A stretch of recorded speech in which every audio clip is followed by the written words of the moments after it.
રાજકોટની મહિલા અગ્રણી પદ્મિનીબા વાળા સહિત 5 સામે ગોંડલમાં હની ટ્રેપનો ગુનો નોંધાયો છે।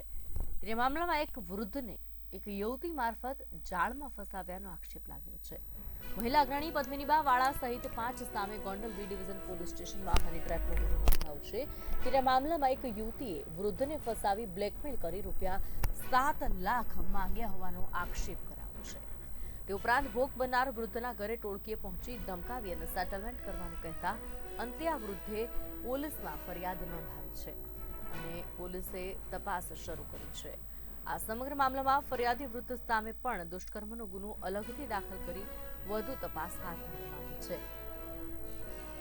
રાજકોટના ગોંડલમાં આ ઘટના બની છે।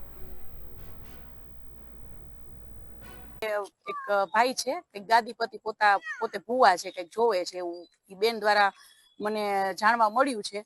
ઈ બેન રાજકોટ રહેતા હતા અને સત્ય સમર્પણ ન્યૂઝ દ્વારા મને બોલાવવામાં આવી। બરાબર, ઈ બેન ત્યાં ગયા હતા। ઈ બેન કઈક એના ન્યાય માટે અને એક એના પરિવારનું એ બધું કરવા અને આ ભાઈનું પણ બધું કહેવા ગયા હતા અને ઈ ન્યૂઝ મારફતે મને બોલાવવામાં આવી। પછી હું ત્યાં ગઈ, પછી બેનની મેં રજૂઆત સાંભળી। મેં બેનને એવું કીધું, મેં કીધું બેન બે પાસા મારે સાંભળવા પડે, એટલે મેં કીધું ઈ ભાઈ છે એને પણ મારે સાંભળવા પડશે। તો એક સમાજની આગેવાન તરીકે મેં તો આવા કેટલા બેનો દીકરીઓના પ્રશ્નો સોલ્વ કર્યા છે, ઘરે જઈને સોલ્વ કર્યા છે અને મારી આખી ટીમે છે અને મારી પાસે પ્રૂફ પુરાવા છે। તો ઘરે અમે શું કામ ન જઈ શકીએ? ઘરે અમે શાંતિથી અમે વાતાવરણ અને જો થોડોક ઠપકો આપી અમે અને થોડું કહીએ ખરા। તો અમારું એક એવું હતું, ઈ ભાઈને ફોન કર્યો, ભાઈએ ના આવ્યા। ભાઈ એમ કીધું હું નહીં આવું, આપ લોકો અહીંયા આવો। બરાબર, અમે અહીંયા આવ્યા, ગોંડલ આવ્યા, તો ભાઈ એવું કીધું કે આપણે આપણા ઘરે બેસીને વાત કરીએ। મેં કીધું ઓકે, કઈ વાંધો નહીં।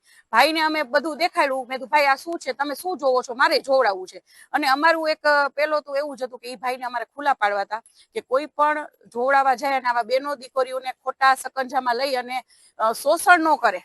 બરાબર, અને ઈ ભાઈની પૂરેપૂરી તૈયારી હતી આ બેનનું શોષણ કરવાની, એટલે અમે એને ખુલ્લા પાડવાના હતા। એટલે મેં એનું સાંભળ્યું। પછી ભાઈ માફી માંગવા માંડ્યા, એના દીકરી માફી બધા અમારી પાસે કેટલી બધી માફી માંગી અને કે બેન જાતું કરી દો, એના દીકરીને કંઈક સિઝરિયન છે, ઈ રોવા માંડ્યા બહુ। અને ભાઈએ કેટલી વખત માફી માંગી કે 100 વખત મારી હવે કોઈ દિવસ કઈ ભૂલ થશે નહીં।